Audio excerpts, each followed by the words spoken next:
भारत एक कृषि प्रधान देश है। यहाँ की धरती, नदियाँ और मौसम किसानों की मेहनत से हरी भरी रहती है। ये कहानी कैसे ही किसान रामलाल की है, जो छोटे से गांव में रहता था। रामलाल साधारण किसान था। उसके पास थोड़ी सी जमीन थी जिस पर वो खेती करता था। सुबह सूरज निकलने से पहले ही वो उठ जाता, बैलों को चारा डालता और खेत की ओर निकल जाता। उसकी पत्नी गौरी घर संभालती और बच्चे पढ़ाई के साथ साथ खेतों में भी मदद करते। गांव के लोग रामलाल को मेहनती और ईमानदार किसान मानते थे, लेकिन उसके जीवन में कठिनाइयों की कमी नहीं थी। कभी बारिश अधिक हो जाती और फसल बर्बाद हो जाती, तो कभी सूखा पड़ने से खेत सूने रह जाते। कई बार कीट पतंगे फसलों को खा जाते।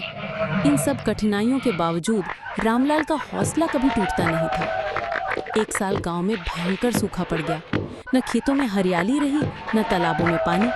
किसान परेशान हो गए। पशु पक्षी भी भूख प्यास से तड़पने लगे। गांव के बहुत से किसान कर्ज में डूब गए और शहरों की ओर काम की तलाश में जाने लगे। लेकिन रामलाल ने हार नहीं मानी। उसने सोचा, अगर हालात कठिन हैं तो हमें नए रास्ते खोजने होंगे। उसने अपने खेत के पास एक बोरवेल खुदवाया। हालांकि यह आसान काम नहीं था, लेकिन उसने गांव के कुछ लोगों को साथ जोड़ा और सबने मिलकर पानी का स्रोत तैयार किया। अब उसके खेत में धीरे धीरे हरियाली लौटने लगी। उसने धान और गेहूं की जगह ऐसी फसलें बोनी शुरू की जिन्हें कम पानी की आवश्यकता होती थी, जैसे बाजरा, ज्वार और दालें। इससे उसका खर्च भी कम हुआ और फसल सुरक्षित भी रही। गांव के बाकी किसान पहले रामलाल की बातों को गंभीरता से नहीं लेते थे, लेकिन जब उन्होंने उसके खेत में लहलहाती फसल देखी तो वो भी प्रेरित हुए। धीरे धीरे पूरे गांव ने नए तरीके अपनाने शुरू किए। कम पानी वाली फसलें, जैविक खाद और सामूहिक सिंचाई व्यवस्था। रामलाल केवल अपने खेत तक ही सीमित नहीं रहा। उसने गांव के बच्चों को पढ़ाई के साथ साथ खेती के नए तरीकों के बारे में भी सिखाना शुरू किया। वो कहता, खेती सिर्फ परंपरा नहीं बल्कि विज्ञान है। अगर हम समझदारी से मेहनत करें तो धरती हमें कभी निराश नहीं करेगी। कुछ साल बाद वही गांव जो कभी सूखे और भूख से जूझ रहा था, अब आत्मनिर्भर बन गया।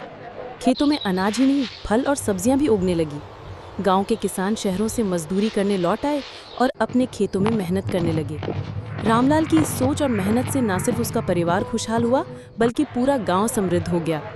लोग कहते, सच्चा किसान वही है जो अपनी मेहनत से धरती को सोना उगलने पर मजबूर कर दे। आज भी जब गांव में कोई कठिनाई आती है तो लोग रामलाल से सलाह लेते हैं।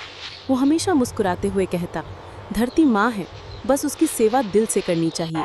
मेहनत और धैर्य से हर समस्या का हल निकल सकता है।